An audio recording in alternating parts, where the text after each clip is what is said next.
오늘 우리에게 주시는 하나님의 귀한 말씀 요한복음서 20장입니다. 요한복음서 20장 11절에서 18절까지의 말씀. 요한복음서 20장 11절에서 18절까지의 말씀입니다. 함께 다 같이 봉독해 올려드립니다. 마리아는 무덤 밖에 서서 울고 있더니 울면서 구부려 무덤 안을 들여다보니 흰옷 입은 두 천사가 예수의 시체 뉘었던 곳에 하나는 머리편에 하나는 발편에 앉았더라.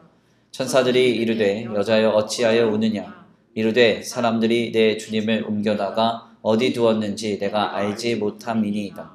이 말을 하고 뒤로 돌이켜 예수께서 서 계신 것을 보았으나 예수이신 줄 알지 못하더라.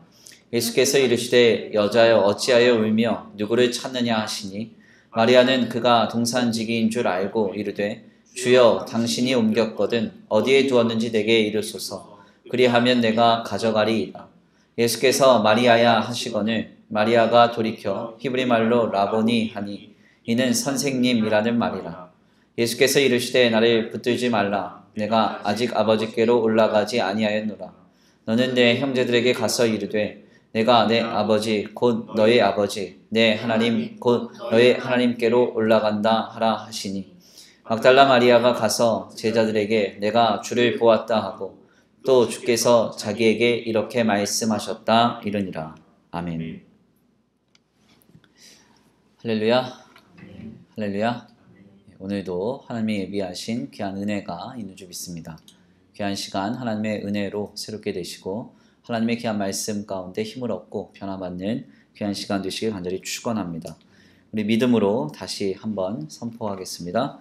다 잘 되고 있습니다. 부활의 주님이 하십니다. 시작. 다 잘 되고 있습니다. 부활의 주님이 하십니다. 아멘. 다시 한번 믿음으로 선포합니다. 예수님 부활하셨습니다. 예수님 다시 사셨습니다. 시작. 예수님 부활하셨습니다. 예수님 다시 사셨습니다. 아멘. 오늘 귀한 이 부활주일 이후에 첫 수요 기도회 가운데 이렇게 함께 모여서 예배하는 우리 성도님들 환영하고 축복합니다. 주님의 풍성하신 은혜와 사랑이 덧입혀 주시기를 간절히 축원합니다. 오늘은 귀한 시간, 귀한 말씀을 통하여서 마리아야 하시거늘 이런 제목으로 하나님의 귀한 말씀을 함께 나누고자 합니다. 오늘은 예수 그리스도께서 부활하심을 기념하고 감사하는 부활주일 후의 첫 수요 기도회입니다. 이 시간 부활의 소망 되신 우리 주님을 만나는 거룩하고 복된 귀한 기도회의 자리가 되기를 간절히 축원합니다. 저는 사실 어린 시절에 모태 신앙으로 자라나서 항상 교회 문화 속에서 살아왔었기 때문에 부활주일이 되면 항상 연상되는 두 가지가 있었습니다. 먼저는 부활절 달걀이었습니다. 그래서 부활절 달걀을 이렇게 삶고 꾸미기도 하고 그거를 가지고 이렇게 전도도 나가고 했던 이제 귀한 추억이 좀 있습니다. 두 번째는 이제 부활절 촛불 예배라 그래서 새벽에 이제 부활주일 새벽이 되면 초를 들고 와서 불 다 끄고 이렇게 예배했던 그런 기억이 좀 있습니다. 그래서 부활절 하면 예수님이 부활하신 그런 날을 기념하고 감사하는 날이라고 생각하는가 동시에 달걀 먹을 생각이 나요. 그리고 더 나아가서 새벽 이제 촛불 예배를 드렸던 어린 시절의 그 기억이 좀 떠오릅니다. 참 아이러니하게도 제가 지금 담임 목회를 하고 있는지 올해로 이제 8년이 되었고 횟수로는 이제 9년 차가 됐습니다. 그런데 사실 올해처럼 이렇게 약화된 모습으로 부활주일 같지 않은 부활주일을 지내는 것도 그런 날도 없는 것 같아요. 그래서 다행히도 우리 권사님들께서 이제 지난주에 부활절 달걀을 좀 삶아 주셔가지고 은혜 가운데 이렇게 다 들고 가셔서 좀 감사했는데 그럼에도 불구하고 이제 참여하지 못한 성도들이 좀 많다 보니까 부활절 느낌이 좀 안 나요. 보통 이제 부활주일 정도 되면은 부활주일 마치고 오후에 이렇게 돌아다녀 보면 부활절 달걀 들고 전도하시는 분들 간혹 만나곤 했는데 올해는 그런 것도 찾아보기가 어렵고요. 그래서 마음이 좀 많이 어려웠습니다. 더 나아가서 이제 새벽 촛불 예배는 안 드린 지 좀 오래됐어요. 그래서 저희가 이제 교회당도 좀 좁고 하다 보니까 저희가 여기서 다 촛불 켜고 앉아 있으면 질식하기 십상입니다. 네, 그래서 사실은 이제 그렇게 저희가 예배를 하지 못했고요. 참 희한하게도 제가 수십 년 동안 경험하고 또 부활주일은 부활주일답게 지냈었는데 참 부활절 같지 않은 절기를 이제 지내서 좀 마음이 좀 많이 불편하고 어렵습니다. 한편으로는 부활주일을 맞이하는 우리 모두의 정성이 좀 부족한 건 아닌가 하는 생각이 들면서도 실상 달걀이나 촛불, 뭐 기타 다른 예식 등은 부활에 대한 본질적인 개념이 아니기 때문에 그렇게 뭐 중요한 것은 아니다 하면서 좀 편안하게 좀 넘기고 있습니다. 다만 오늘 살아계신 우리 하나님께서 부활의 주님으로 이곳에 오셔서 우리와 함께 하시기를 간절히 기대하고 소망하고 있습니다. 그 주님을 만나는 거룩하고 복된 귀한 수요 기도의 이 시간 되기를 간절히 축원합니다. 실상 오늘 본문의 말씀은 부활 절기가 되면 항상 우리들에게 증언이 되곤 하는 말씀입니다. 오늘 본문의 말씀을 간략하게 설명을 드리면요. 예수 그리스도께서 우리의 죄와 비참을 위해서 십자가를 지시고 물과 피를 쏟으신 뒤에 죄의 싹신 사망을 감당하시고 3일 만에 부활하셔서 부활의 첫 증인인 여인들에게 자신의 모습을 이렇게 보이시는 장면을 우리에게 전합니다. 특별히 요한복음서의 말씀은 이 한 여자가 그 무덤가에 있었음을 분명하게 밝히는데요. 이 여인은 이제 마리아라고 하는 여인으로 우리에게 그 이름이 전해집니다. 특별히 이 여인이 예수님의 무덤가를 사흘 만에 방문하게 되는데 예수님의 시신이 온데간데 사라지고 없는 것을 보고 펑펑 울면서 그 자리에 앉아 있었다고 이 성경은 말해요. 바로 그때 우리 부활의 주님이 이 여인을 만나 주신 사건을 우리가 오늘 본문 말씀 요한복음서 21장의 말씀을 통해서 확인할 수가 있는 것입니다. 참 은혜가 되고 이제 참 도전이 되는 주제인데요. 우리가 오늘 본문의 말씀을 통해서 많은 메시지를 여기서 이제 들어왔습니다. 먼저는 부활의 소망을 가지고 예수님의 무덤가로 간 자가 부활의 예수님을 만날 수 있다라는 메시지입니다. 어떻게 생각을 해보면 너무나도 이게 쉬운 신앙의 명제고 잘 이해가 되고 그렇게 해석이 되는구나 생각을 좀 하지만 성경을 좀 자세하게 읽으신 분들은 이 명제가 뭔가 좀 이상함을 느끼게 돼요. 왜냐하면 먼저 부활의 소망을 가지고 예수의 무덤가로 가장 먼저 간 자가 예수님을 만날 수 있다. 이렇게 이야기를 하면요. 여기서 발생하는 아주 심각한 문제 중 하나가 뭔가 하냐면 예수님의 무덤가를 찾아간 이 여인이 부활의 소망을 가지고 이 예수님의 무덤가를 가지 않았다는 점. 같은 본문을 다루고 있는 누가복음서에 따르면 예수님의 무덤가를 방문한 여인 혹은 여인들은 예수님의 시신에 향품을 바르기 위해서 무덤가를 찾았다 이렇게 말해요.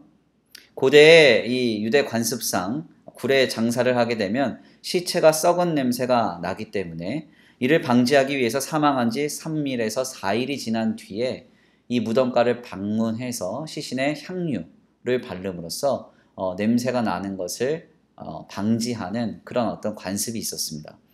여인들은 이것을 위해서 이곳을 방문했다고 누가복음서에서 분명하게 말해요. 왜 예수님의 시신에 이게 그 향유를 발라야 되느냐?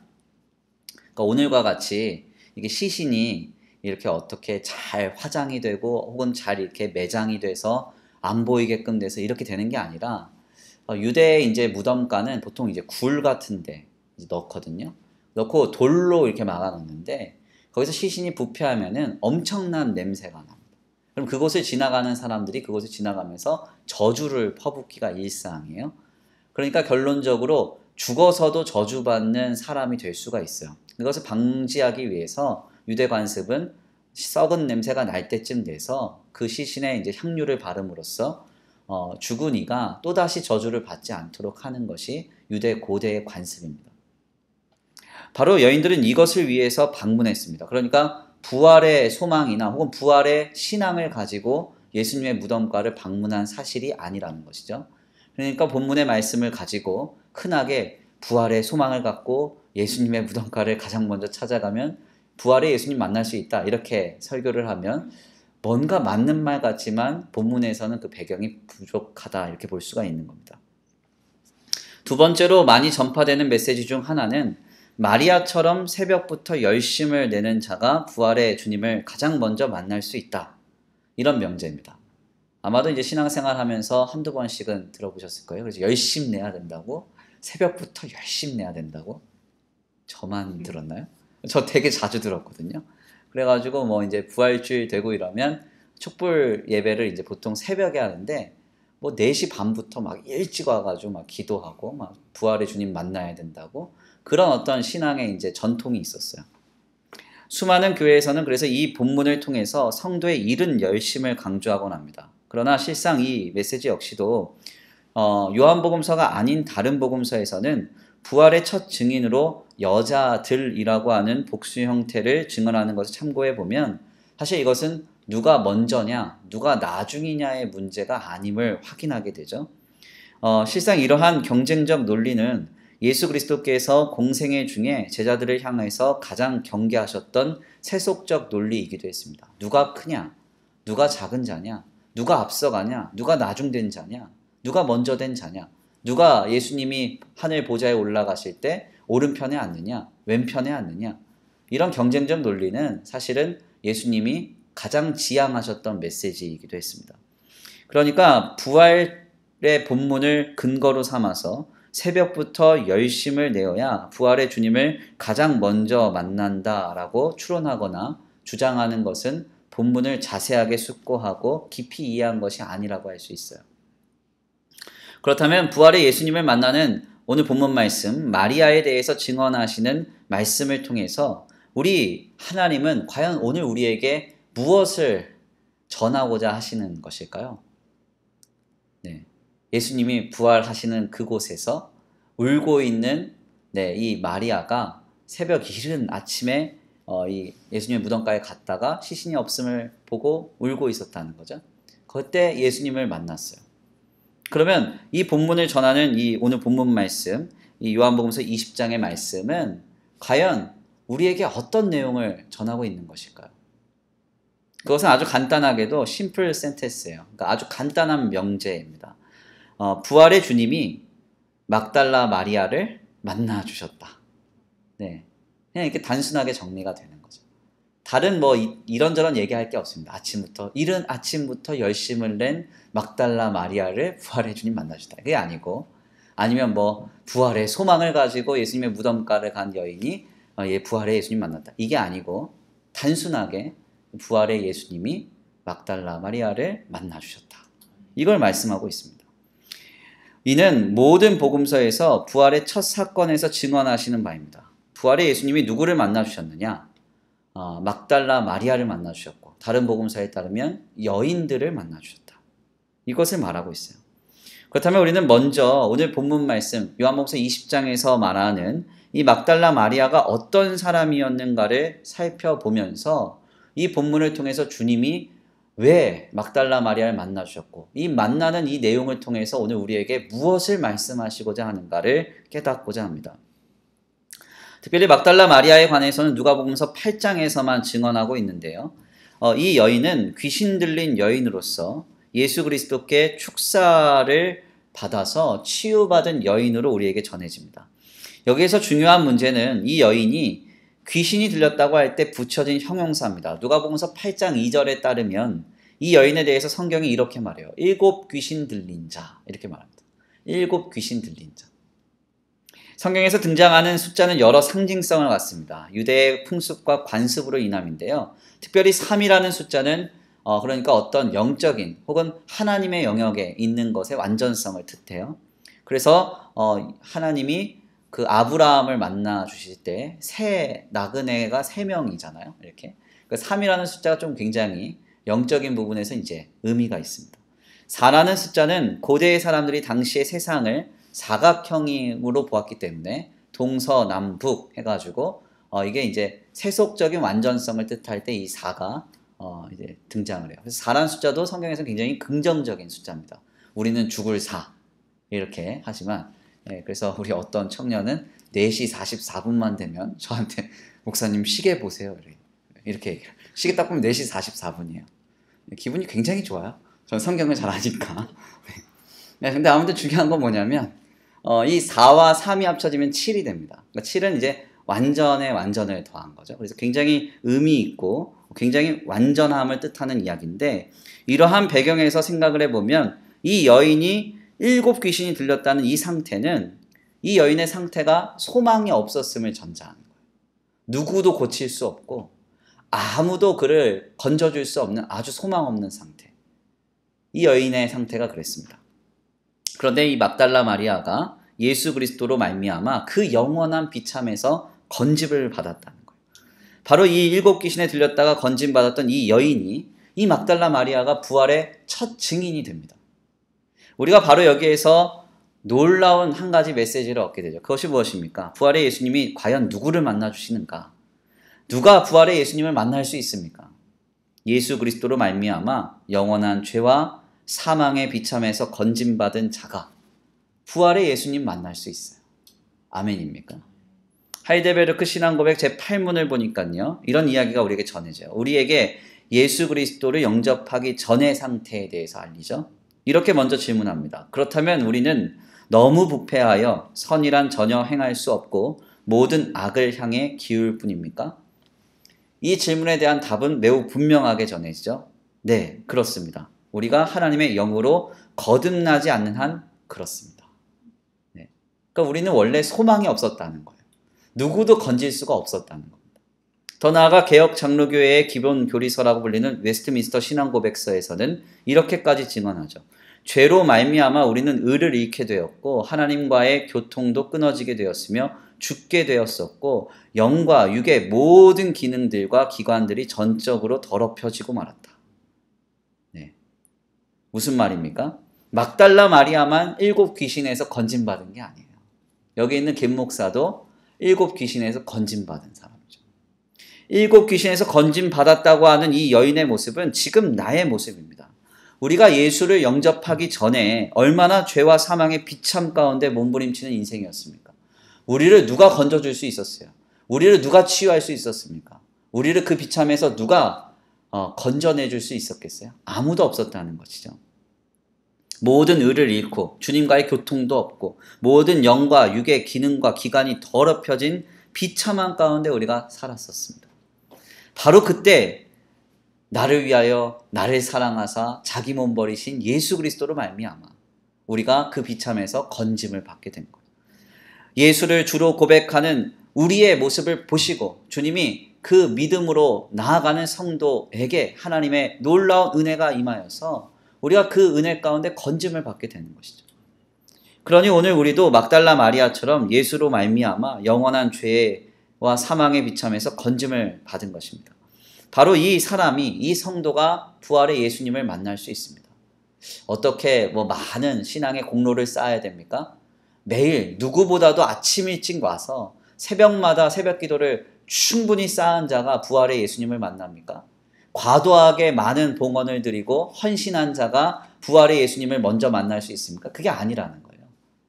7 귀신에서 건짐받은 자가, 누구도 건질 수 없는 죄와 사망의 비참에서 건짐받은 자가 부활의 예수님을 만날 수 있다. 성경은 그렇게 우리에게 말하고 있습니다. 그러므로 오묘한 기독 신앙의 아이러니를 우리는 분명히 알아야 합니다. 우리의 신앙 생활은요, 하나님께서 이미 열어놓으신 구원의 길을 믿음으로 기쁨으로 참여하는 것뿐이에요. 아멘입니까? 부활의 주님은 우리 모두를 위한 주님입니다. 분명한 사실은 그 주님이 우리를 만나주시는 것입니다. 지금 예수를 그리스도로 시인하셔서 영원한 죄와 사망의 비참에서 건짐받은 막달라 마리아와 같은 인생을 우리 부활의 주님이 오늘도 살아계셔서 우리에게 찾아오사 만나주시리라 믿습니다. 두 번째로 우리는 막달라 마리아라는 이 여인의 상태에 대해서 주목해 볼 필요가 있습니다. 지금 이 막달라 마리아는요, 무덤가에서 울고 있습니다. 제가 지난 주일 오전 설교를 통해서 말씀드렸지만요, 이 막달라 마리아가 무덤가에서 울고 있었던 이 상태는 전적인 슬픔, 극심한 낙심의 상태였습니다. 보통 막달라 마리아가 무덤가에서 울고 있는 그 장면을 그린 중세의 그림을 좀 살펴보면 한쪽에 조용히 앉아서 혹은 서서 울고 있는 그 모습으로 그려지는데요.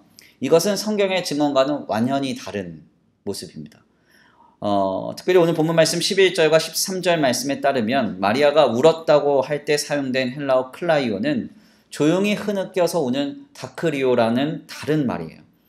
큰 소리로 울부짖는 형태를 가리켜요. 그러니까 막달라 마리아는 무덤가에서 지금 통곡을 하고 있는 겁니다. 그러니까 얼마나 통곡을 했는지 주변 사람들이 여인아 어찌하여 우느냐 할 만큼 울고 있었던 거예요. 만약에 그가 흐느껴 울었다고 한다면 새벽이니까 아직 동이 트기 전이니까 이 여인이 우는지 울지 않는지 안 보일 거 아니에요. 그렇지만 천사가 말을 걸고 그리고 그 여인도 예수님이 말을 걸었을 때 동산지기가 말거나 하고 인식할 정도로 그녀가 굉장히 크게 울고 있었다는 겁니다. 여기까지의 말씀을 나눌 때 그녀가 왜 이토록 통곡하며 울었는가를 조금 더 생각해 볼 필요가 있습니다. 여기에는 몇 가지 학설이 좀 존재하는데요. 그래도 공통적인 의견은 마리아가 계획했던 일, 즉 예수 그리스도의 시신에 향유를 바르려 했던 일이 실패했기 때문이라는 데는 이견이 없습니다. 그래서 천사가 왜 우는지 물었을 때 그녀는 울면서 답하기를 예수님의 시신을 어디에 옮겼는지만 제발 알려달라고 빌듯이 그렇게 말해요. 우리는 여기에서 부활의 주님이 누구를 만나주시는가를 깨닫습니다. 두 번째 메시지예요. 부활의 주님은 누구를 만나주시는가? 먼저는 죄와 사망의 비참에서 건짐받은 자를 만나주신다 그랬잖아요. 두 번째는 어떤 분을 만나줘요? 슬픔에 빠진 자, 실패한 자, 낙심한 자, 우울한 자, 울고 있는 자를 주님이 만나주시는 것입니다. 그냥 좀 우울한 인생을 만나주심이 아니에요. 클라이오, 큰 소리로 울부짖을 수밖에 없는 사람, 소리 높여서 마음을 쏟고 감정을 쏟아낼 수밖에 없는 그 사람을 주님이 만나주세요. 왜요? 우리 주님은 우리의 아버지이시기 때문에 그렇습니다. 부모가요, 자녀가 막 울고 있습니다. 그러면 이거 지켜보고 잘 우네. 그럴 사람이 있어요? 예. 그러면 반드시 개부거나 개모예요. 그런 사람은 없어요. 아이가 펑펑 크게 울면 어떻게 해요? 부모는 막 내달아 가죠. 그렇죠? 막 나가서 무슨 일이냐고. 그러잖아요. 그렇죠? 저도 이제 아이를 키우다 보니까 아이가 막 울고 뭐 이러면 물론 엄청 시끄럽죠. 또 저희는 이제 사내 아이기 때문에 울어도 그냥 안 울거든요. 모든 도끼와 혈기를 끌어올려서 막 얼마나 시끄러운지. 저희가 원래 이제 그 2층 여기 사택 2층에 살다가요. 처음 이제 사택이 인강 아파트로 이사를 갔을 때 공동주택에서 처음 살아보는 거잖아요. 저희가 원래 2층이라는 독립적 공간에 살다가 근데 이제 뭐 창문 같은 거 다 열어놓고 막 애가 울고 막 난리를 치니까 얼마나 항의를 초반에 많이 받았는지 몰라요. 시끄러 죽겠다고 저 집. 근데 목사님 집이에요. 제가 그래가지고 얼마나 민망했는지 조용히 좀 하라고. 지금 이제 조금 애가 많이 절제되고 또 그때부터 꾸준하게 윗집 윗집까지는 아니고 아랫집 뭐 이렇게 해가지고 뭐 추석 때마다 명절 때마다 과일 돌리고 막 이래가지고 지금은 이제 굉장히 관계가 좋아졌는데 처음에 아주 안 좋을 뻔했어요. 그러니까 아이들이 울면 근데 부모가 어떻게 합니까? 왜 울어? 뭐 때립니까? 그렇지 않죠. 한쪽에서 막 통곡을 하고 웁니다. 클라이오 막 운다. 그럼 어떻게 돼요? 막 달려가서 안아주는 거죠. 품어주는 거죠. 만나주는 겁니다. 우리 하나님도 마찬가지예요. 우리가 울 수밖에 없을 때 낙심하고 실패하여 하나님 앞에 펑펑 울고 나아갈 때 주님은 하늘 보좌에서 내려오시는 거예요. 에드워드 홀이라는 사람이요. 근접학이라는 걸 만들었거든요. 근접학. 제가 여러 번 강단에서 말씀드렸는데 이 근접학이라는 걸 보면 참 특이합니다. 사회적 거리라는 게 있어요. 사회적 거리. 그래서 이 상대와의 친밀감에 따라서 이 거리가 결정됩니다. 가장 친밀한 사이는 거의 거리가 없어요. 근데 상대는 나를 친하다고 생각하는데 나는 별로 안 친하다고 생각하잖아요. 그럼 다가오면 내가 물러납니다. 이렇게. 그거 아세요? 그래서 악수하려고 다가가는데 뒷걸음 친다 그러면 잘 생각하셔야 돼요. 내가 그분한테 뭔가 실수한 거예요. 찔리시는 분 계시죠, 지금. 그러니까 그런 건 이제 잘 생각을 해야 돼요. 나도 모르게 그게 나오는 본능이거든요. 근데 에드워드 홀의 근접학을 좀 깊이 생각해 보면요. 이런 생각을 할 수 있습니다. 왜 우리 예수님이 성육신, 인카네이션, 그러니까 도저히 사람이 상상할 수 없고 예상할 수 없고 이해할 수 없는 신비로 왜 이 땅에 종의 형체로 내달아 오셨을까? 그 생각을 해보셔야 돼요. 예. 왜 오셨을까요? 주님이 우리 너무 사랑하셔서 오신 거예요. 달려오신 거죠. 가까이 오신 거예요. 예. 아멘입니까? 오늘 귀한 말씀 통해서 우리가 두 번째로 얻는 귀한 메시지는 무엇인가 하냐면, 우리 부활의 주님은 슬퍼하며 낙심하며 실패한 그 자리에서 울고 있는 하나님의 사람들을 향하여 다가오신다는 것입니다. 그래서 우리 주님이 분명하게 말씀하세요. 수고하고 짐진 자들아 다 내게로 오라. 내가 너희를 쉬게 하리라. 아멘입니까? 여기서 우리가 수고라고 하니까 그냥 일상에서 일하는 정도의 수고를 생각하는데 그렇지 않습니다. 여기서 말하는 수고는 노예들이 하는 수고를 말하는 거예요. 그래서 이 수고라는 말의 어원은 본래 구타라는 뜻의 코포스입니다. 굉장히 심각한 고단한 어려움, 엄혹한 삶을 지는 너희들아 내게로 오라. 내가 너희를 쉬게 하리라. 이게 바로 주님의 마음입니다. 힘듭니까? 어렵습니까? 울 수밖에 없습니까? 주님을 바라보면서 오세요. 하나님을 향하여 내 마음을 쏟아놓고 모든 것을 다 하여서 주님을 붙들고 애통해 보세요. 애통한 자는 복이 있나니 하나님이 주시는 위로가 있습니다. 그 위로는 우리 살아계신 주님께서 우리에게 내달아 오심으로써 마치 울고 있는 그 자리에서 그냥 아무것도 모르고 실망하고 낙심만 하고 있는 마리아에게 내달아 오신 예수님처럼 오늘 우리를 만나 주실 줄 믿습니다. 마지막으로 우리는 막달라 마리아의 신분을 통해서 오늘 본문 말씀에서 주는 세 번째 메시지를 찾아보려고 합니다. 부활의 첫 증인인 막달라 마리아는요, 사회적인 약자였습니다. 먼저는 여자였죠. 고대 이제 중동의 관습을 좀 들여다보면 여자는 남자의 소유물에 불과했습니다. 사회적인 약자였어요. 더 나아가 이 여인은 7 귀신에 들렸던 이력이 있는 여인이었습니다. 보통 당대의 증언을 좀 참고해 보면 귀신 들린 형태는 음란함을 전제하는 경우가 많았기 때문에 이 여인은 그 어디에서도 인정받지 못하는 아주 천한 사람이었을 것입니다. 그래서 누가복음서 24장 11절에 따르면 이 여인이 부활의 첫 증인이 되어서 사도들에게 부활의 소식을 전하였을 때에도 사도들이 보인 반응은 허탄한 소리를 한다고 여기며 믿지 않았다. 이렇게 증언해요. 즉 부활의 첫 증인인 막달라 마리아는 모두가 무시할 만한 사회적인 약자요 비천한 신분이었던 것입니다. 바로 이 사람을 우리 부활의 주님이 만나주셨다는 겁니다. 우리는 바로 여기에서 부활의 주님은 누구를 만나주시는가에 대한 마지막 메시지를 듣습니다. 우리 주님을 만나기 위해선 어떤 스펙이나 어떤 상황이나 어떤 많은 것들을 준비하고 갖춰져서 충분한 공로와 업적이 충족됐을 때 주님이 나를 만나주시는 게 아닙니다. 주님은 은혜로 우리를 만나주시는 겁니다. 약하고 천하며 내세울 것 없는 우리를 값없이 찾아오셔서 만나주시는 주님이신 줄 믿습니다. 우리가 주님 앞에 나올 때 하는 한 가지 주요한 착각이 있습니다. 내가 어느 정도 되어야, 어떤 수준이어야 주님을 만날 수 있다는 착각입니다. 그래서 내가 죄를 지었다면 그 죄 때문에 주님이 나를 만나주시지 않을 것이다. 내가 아직 하나님 앞에 어느 정도의 헌신을 감당하지 못한다면 주님은 나를 만나주시지 않을 것이다. 또 내세울 만한 신앙의 자랑이 없다면 하나님은 나를 알아보시도 못하실 것이고 인정도 안 할 것이다. 이렇게 생각하는 겁니다. 그래서 사회적으로도 신앙적으로도 물질적으로도 이런 기준을 자꾸 만듭니다. 그래서 많은 교회들은 직분을 줌에 있어서도 이러한 기준점을 설정하는 경우가 많습니다. 얼마나 헌신하는가. 어떤 데는 포인트 제도로 하는 데도 있다고 하더라고요. 그래가지고 뭐 주차 봉사는 10점, 뭐 이렇게 11조 봉사는 했는지 체크하고 이래가지고 그거 다 통계내갖고 점수 미달되면 뭐 안수 집사 안 주고 장로 안 주고 권사 안 주고 이런 데도 있대요. 그래서 와 굉장히 기업적이다 제가 그랬어요. 예. 그래서 제가 그런 생각했죠. 그러려면 왜 기업을 하시지 왜 교회를 하지 이런 생각했는데 뭐 다니는 사람이 많으니까 그것도 신비해요 사실은. 중요한 건 뭐냐면 우리 주님은 그런 분이 아니에요.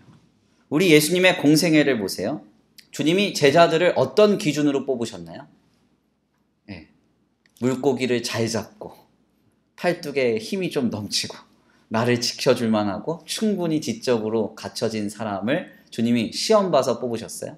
먼저는 서류 전형, 그 다음에 인터뷰, 그 다음에 이제 신상조회 하셔서 주님 뽑으셨나요? 그렇지 않아요. 주님 지나가시다가 갈릴리 어부를 보시고 나를 따르라. 예수님의 제자들 중에 거의 대부분 이제 그 어부였는데요. 이 갈릴리라고 하는 이 호수가 엄청나게 큽니다. 그러니까 얼마나 크냐면 수원 면적 정도 돼요. 그런데 이 면적 그 테두리에 있는 모든 어부들이 다 갈릴리 어부입니다. 그러니까 주님이 이제 거의 지나가시다가 찍은 거예요. 이렇게. 베드로, 안드레, 요한 뭐 이런 사람 찍은 거죠. 그래서 그 사람들을 자신의 제자로 삼으셨는데 기준이 없어요. 기준이. 아주 평범한 사람들이었습니다. 세리 마태는 어때요? 사람들한테 인정받지 못하고 또 존중받지 못했던 사람들이죠. 결국은 우리 주님이 보이신 모습은 어떤 조건과 어떤 스펙, 어떤 충분한 이력이 검증된 사람을 주님이 만나주시거나 그와 함께 하시지 않았다는 겁니다. 주님의 공생애의 대부분은 죄인들과 과부, 고아들과 함께하는 삶이었습니다. 우리가 여기에서 분명한 것을 깨닫습니다. 그것이 무엇입니까? 무엇인가 이루어야, 어느 정도 충족되어야, 어떤 수준에 이르러야 주님을 만나는 것이 아닙니다. 그냥 나는 내 모습 그대로 있고 주님이 주의 은혜로 나를 만나 주시는 것이죠. 그러므로 우리는 우리의 약함이 있다면 약함을 감추려 해서는 안 됩니다. 부족함이 있다면 부족함 감출 필요 없습니다. 천한 것이 있다면 천한 것도 꾸밀 필요 없습니다. 내 모습 그대로 주여 받아 주옵소서. 주님 앞에 나아가고 우리가 다만 주님을 바라보고 서 있으면 주님이 은혜로 나를 찾아오사 값없는 선물로 그 주님이 나를 안아주시고 주의 섭리 가운데 우리를 만나 주시는 것입니다. 저는 오늘 귀한 말씀을 나누면서요, 우리 모두가 부활의 주님을 만나기 원합니다. 부활의 주님은 우리가 마지막 날 만나서는 안 돼요. 지금 만나야 돼요. 지금. 예수님 살아계시거든요. 우리 하나님 살아계셔서 우리와 함께하고 계시거든요. 그 주님을 우리가 붙들고 사는, 그리고 그 주님과 함께 교제하는 우리의 신앙과 삶이 펼쳐져야 됩니다. 특별히 부활의 주님이 우리를 만나주시면 우리의 무엇이 변화될까요? 여기서 이제 중요한 점은 부활의 주님을 만나면요, 주님이 우리에게 영원한 위로와 소망을 주세요. 오늘 본문 말씀에서 울고 있던 비참한 여인, 이 막달라 마리아를 만나주시는 부활의 주님이 이렇게 말씀하십니다. 17절이에요. 예수께서 이르시되 나를 붙들지 말라. 내가 아직 아버지께로 올라가지 아니하였노라. 너는 내 형제들에게 가서 이르되 내가 내 아버지 곧 너의 아버지, 내가 내 하나님 곧 너희 하나님께로 올라간다 하라 하시니. 아멘입니까? 부활의 주님이요, 오늘 본 말씀 17절 말씀 보니까요, 이 마리아를 만나셔서 사적인 얘기를 하지 않으셨습니다. 분명하게 증언하시잖아요. 나를 붙들지 말라. 여기서 붙들지 말라라는 말을 원어로 보면 만지지 말라 이런 거예요. 예. 그러니까 주님이 사적으로 이 어떤 마리아를 품어주시거나 어떤 위로하시거나 이런 게 아닙니다. 특별히 부활의 주님이 이 마리아를 만나주시면요, 어떤 사적인 재회의 기쁨을 나누려고 하심이 아니었습니다. 그에게 영원한 위로와 소망을 주시기 위해서 그를 만나주신 거예요.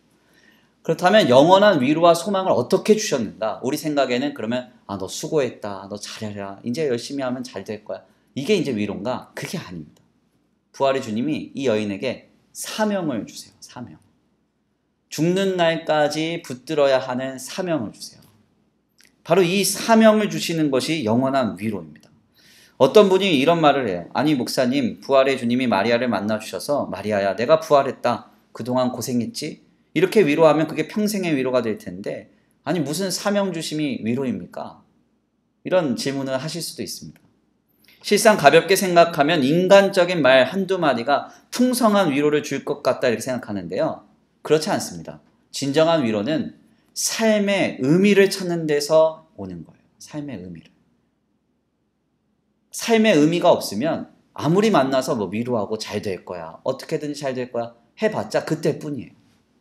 진정한 위로는요, 이 사람이 어떻게 살아야 될 것인가, 누구를 위하여 살아야 될 것인가, 누구를 향하여 살아야 될 것인가를 분명하게 설정해 줄 때 그것이 평생의 위로가 되는 것입니다. 아무리 힘들고 어려워도 내 삶이 의미가 있다고 여기는 사람은요, 위로와 소망 붙들고 살아요. 그러나 삶의 의미가 없으면 아주 작은 고통의 문제도 감수하지 못하고 쓰러지고 마는 것입니다. 제가 언젠가 유시민 씨가 쓴 어떻게 살 것인가 라는 책을 본 기억이 있습니다. 어떻게 살 것인가. 저는 사실 유시민 씨를 별로 좋아하진 않습니다. 뭐 선거 끝났으니까 말할게요. 유시민 씨가 보건복지부 장관 할 때요. 우리나라에 이제 교회가 너무 많다. 그래서 하늘에서 쳐다보면 무슨 거대한 공동묘지 같다 막 이랬거든요. 교회 때문에 뭐 기독교 때문에 안 된다 이런 말 너무 많이 하는 분이라서 이 사람은 하나님 무서운 줄 모르는 분이구나. 별로 안 좋아합니다. 그런데 어쩌다 보니까 읽게 됐어요. 근데 그 책을 읽는데요. 참 의미 있는 글이 있었습니다. 제가 한번 읽어드릴게요. 부제가 있는데 부제가 뭐냐면 어떻게 살 것인가라는 이 책 안에 부제, 위로가 힘이 될까? 이런 부제예요. 제가 한번 읽어드릴게요. 어려움에 처한 청년들에게 위로와 격려가 되는 강연을 원한다고 할 때가 많다. 위로는 좋은 일이다. 상처를 아물게 하고 아픔을 덜어준다. 그런데 나는 그런 말을 잘 하지 않는다. 어떤 이야기가 위로와 치유의 효과를 내는지 몰라서 그러는 게 아니다. 자기의 삶이 어떤 의미가 있는지 치열하게 고민하지 않는 사람에게는 고민의 위로가 별 도움이 되지 않는다고 보기 때문이다. 내 삶의 의미가 무엇인지 분명하게 아는 사람은 아무리 큰 상처를 받아도 다시 일어나 스스로 치유한다. 반면 삶의 의미를 찾지 못한 사람은 작은 불운에도 쓰러지고 만다. 참 중요한 말이죠. 다시 한번 읽어드릴까요? 내 삶의 의미가 무엇인지 분명하게 아는 사람은 아무리 큰 상처를 받아도 다시 일어나 스스로 치유한다. 반면 삶의 의미를 찾지 못한 사람은 작은 불운에도 쓰러지고 만다. 믿음이 없는 사람도 삶의 의미를 찾으면 모든 상황 속에서 위로와 소망을 얻는다. 왜 부활의 주님이 막달라 마리아에게 부활의 주님을 전하는 사명 주셨는지 여기서 이해가 되는 거예요. 이 여인은 예수님이 죽은 현장에서, 예수님의 시신이 사라진 현장에서 삶의 의미를 잃었습니다. 이제 나는 누구를 위하여 살고 무엇을 하면 살아야 되지? 몰라요. 그런데 부활의 주님이 그에게 사명을 주시는 거예요. 너는 형제들에게 나를 전하라. 내가 부활했다 전하라. 이 여인은 아마 평생 예수 그리스도께서 부활하셨고 그분이 참 그리스도가 되시고 우리의 메시아가 되신다는 사실을 평생 증거하며 살았을 거예요. 이것이 평생의 위로와 진정한 소망이 되는 것이죠. 비참한 여인, 울고 있고 낙심한 여인 그냥 가서 한번 안아주고 보듬어주고 위로하면서 따뜻한 말 한마디 해주면 좋을 것 같은데 주님이 그렇게 하시지 않았습니다. 매몰차게 나를 만지지 말라 하시고 다만 가서 나를 전하라.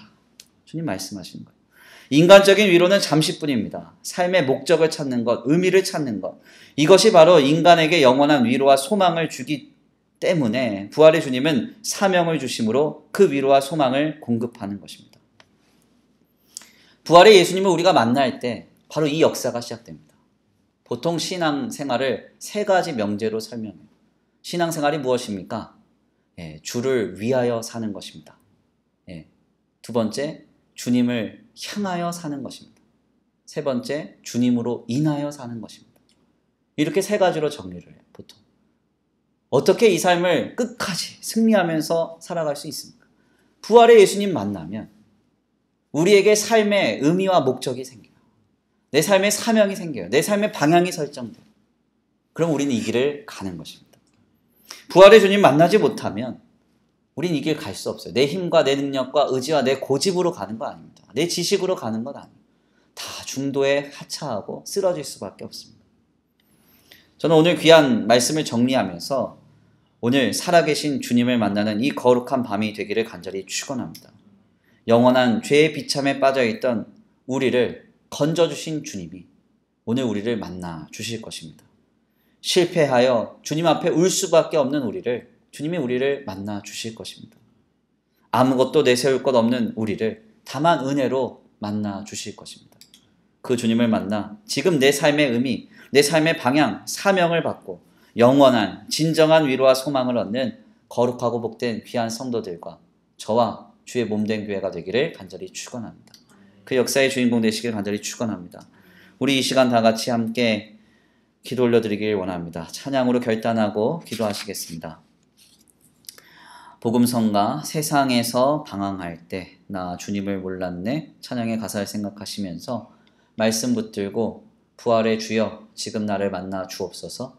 내 삶의 방향과 내 삶의 의미와 내 목적을 바르게 설정하여 주시고 주님 안에서 부활의 주님 만나 끝까지 믿음으로 승리하는 우리의 삶이 되게 하여 주시옵소서. 이 시간 간구하고 소원하시면서 그냥 말씀 붙들고 기도 올려드리겠습니다.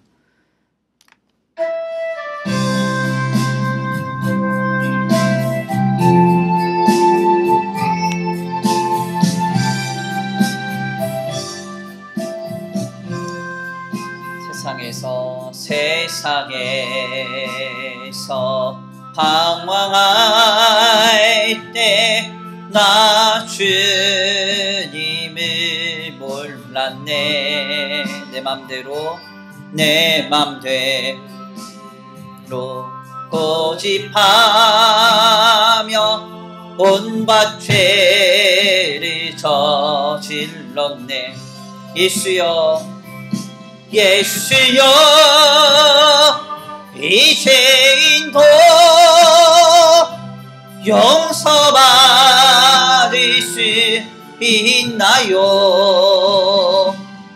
벌레만도 못한 내가 용서받을 수 있나요? 받을 수 있나요? 많은 사람 찾아와서 많은 사람 찾아와서 나의 친구가 되어도 병든 몸과 병든 몸 상한 마음 위로받지 못했다고. 아멘. 예수여 예수여 이 죄인을 불쌍히 여겨 주소서. 의지할 것 없는 이 몸 위로받기 원합니다. 아멘. 이 죄인의 애통아 예수께서 들으셨네. 들으셨네. 아멘. 못자국난 사랑의 손 나를 어루만지셨네. 내 주여 내 주여 이 죄인이 다시 눈물 흘립니다. 오 내 주여 나 이제는 아무 걱정 없습니다. 걱정 없습니다. 아멘. 내 모든 죄 무거운 짐 이제 모두 다 벗었네. 아멘. 우리 주님 예수께 나와 함께 계신다오. 아멘. 내 주여 이 죄인이 무한 감사드립니다. 나의 몸과 영혼까지 주를 위해 바칩니다. 아멘. 우리 이 시간 함께 기도하기 원합니다. 하나님 나를 만나 주옵소서. 살아계신 예수님 부활의 주님을 만나 우리의 삶의 방향과 목적 사명 찾기 원합니다. 하나님 나를 회복시키시고 나를 위로하시며 나를 일으켜 세우시는 그 주님을 이 시간 만나게 하여 주시옵소서. 주여 나를 은혜로 만나 주시옵소서. 이 시간 간구하고 소원하시면서 주여 한번 부르시고 말씀 붙들고 기도 올려드립니다. 주여 한번 부르시고 기도합니다. 주여 사랑과 은혜가 많으신 하나님 감사합니다. 오늘 귀한 자리에 주님 앞에 나와 하나님 앞에 겸손히 나아가게 하시니 감사합니다. 아버지 죄와 사망의 비참 가운데 있었던 일곱 귀신에 들린 것처럼 소망 없던 나를 건져주셔서 하나님의 자녀 삼으시고 아버지 하나님의 백성 삼으신 그 놀라운 역사를 기억합니다. 하나님 내가 여전히 아버지 주님 앞에 실패하여 울 수밖에 없었을 때 낙심하여 내 모든 수고를 주님 앞에 의탁할 수밖에 없었을 그 자리에서 나를 만나주신 부활의 주님을 기대합니다. 하나님 내 삶에 아버지 내세울 것 없고 갖춘 것 없었던 그때에 여전히 죄와 아버지 죄인이 되어 죄와 사망의 비창 가운데 있을 그때에 은혜 가운데 나를 찾아오신 그 부활의 주님의 다시 한번 목도하며 다시 한번 만나기를 원합니다. 주여 나를 만나 주옵소서. 부활의 주님 나를 만나 주옵소서. 나를 만나 주시옵소서. 이 시간 하나님을 만나고 주님을 만나 아버지 우리의 영과 육과 혼이 새롭게 되게 하시고 내 삶의 진정한 의미를 찾게 하소서. 내 삶의 방향과 아버지 내 삶의 목적을 찾게 하소서. 아버지 내가 살아갈 이유를 찾게 하소서. 아버지 내 삶에 아버지 주여 아버지 함께 하시는 주님으로 말미암아 아버지 이 시간 우리의 삶이 아버지 바른 사명을 받아 옳은 대로 인도받는 거룩한 역사가 있게 되기를 간절히 축원합니다. 하나님 역사하시고 아버지 인도하여 주시옵소서. 아버지 함께하여 주시옵소서. 역사하여 주옵소서. 오 살아계신 주님 나를 만나 주옵소서. 나를 불쌍히만 여기시고 나를 긍휼히 여기사 막달라 마리아를 만나 주신 주님 나를 만나 주옵소서. 소망 없는 나를 만나 주옵소서. 아버지 주여 울고만이 있었던 마리아를 만나 주셨던 주님 낙심의 자리에서 아버지 주님 만나 주셨던 주님 나를 만나 주옵소서. 내세울 것 없고 부족하고 연약한 아버지 그 모습 그대로 아버지 있을 때 주님 만나 주셨사오니 주여 나를 만나 주옵소서. 나를 만나 주옵소서. 하나님 은혜로 나를 찾아오사 주님의 풍성하신 은혜와 사랑으로 나를 덮으사 주여 나를 만나 주시고 이 엄혹하고 고단한 삶의 현장 속에서 살아갈 힘과 능력과 위로와 소망 얻게 하여 주옵소서. 오직 주님으로 말미암아 오직 주님으로 말미암아 오직 주님으로 말미암아 힘을 얻기를 원합니다. 아버지 다른 것으로 소망 얻지 않기 원합니다. 사람이 소망될 수 없습니다. 세상이 소망될 수 없습니다. 물질이 소망될 수 없습니다. 살아계신 주님 나를 만나 주시지 않으면 아버지 나는 살아갈 수 없사오니 주여 나를 불쌍히만 여기시고 나를 긍휼히만 여기사 아버지 다만 나를 만나 주시옵소서. 오 하나님 지금 나를 만나 주실 줄 믿습니다. 지금 나를 만나 주실 줄 믿습니다. 지금 나를 만나 주실 줄 믿습니다. 아버지 도우시고 인도하실 줄 믿고 감사함을 올려드리오며 사랑과 은혜가 많으신 예수 그리스도 우리 이 시간 함께 다 같이 기도하기 원합니다. 특별히 기도할 제목 나라와 민족을 위해서 기도하기 원합니다. 오늘 총선이 마쳐졌는데 하나님의 정하신 뜻에 따라서 하나님이 인도해 가시는 섭리와 역사가 있는 줄 압니다. 주님 이 나라와 이 민족을 불쌍히 여기시고 긍휼히 여기사 하나님의 뜻 안에서 모든 것이 합력하여 선을 이루게 하여 주시옵소서. 이제는 더 이상 반목하지 않고 시기와 또 다투지 않고 한마음과 한뜻되어서 이 땅의 모든 고단한 문제들을 지혜롭게 함께 해결해서 세워가는 거룩한 나라가 되게 하여 주옵소서. 특별히 하나님을 경외하는 나라가 되게 하시고 주님의 놀라운 은혜를 사모하는 주님의 나라로 이 땅이 세워지게 하여 주옵소서. 우리 이 시간 나라와 민족을 위해서 주여 한번 부르시고 통성으로 기도 올려드립니다. 주여 한번 부르시고 기도합니다. 주여! 사랑과 은혜가 많으신 하나님 감사합니다. 하나님 이 나라와 이 민족을 주님 불쌍히 여기시고 긍휼히 여기사 하나님 간절히 원하옵기를 이제 총선을 마쳤습니다. 하나님 아버지 하나님께서 택하신 일꾼들이 이 땅에 세워진 줄 믿습니다. 어떠한 뜻이 있는지 모르고 어떠한 섭리가 있는지 우리는 알 수 없지만 하나님 다 계획한 뜻이 있고 하나님 주도하시는 역사가 있는 줄 믿습니다. 우리가 그 하나님의 권위에 복종하고 순종하오니 하나님 이 땅을 다만 불쌍히 여겨주시고 이 땅에 거룩한 하나님의 나라의 가치가 기치가 세워지게 하여 주옵소서. 거룩하고 경건하며 아름다운 나라가 되게 하시고 악하고 패역한 문화가 끊어지고 아버지 주여 주의 교회를 만으리 여기며 하나님의 경홀히 여기는 악한 세력들이 벗겨지게 하여 주옵소서.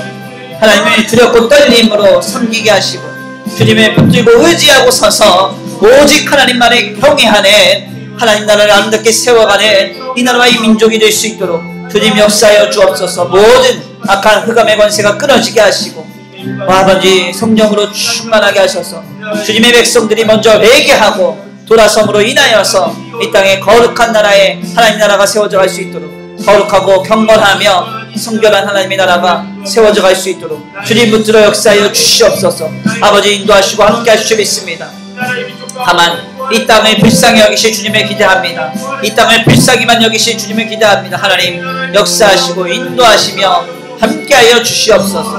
오 하나님 아버지 불쌍히 여기시고 인도하여 주옵소서. 도우시고 인도하실 줄 믿고 감사함을 올려드리오니 사랑과 은혜가 많으신 주 예수 그리스도.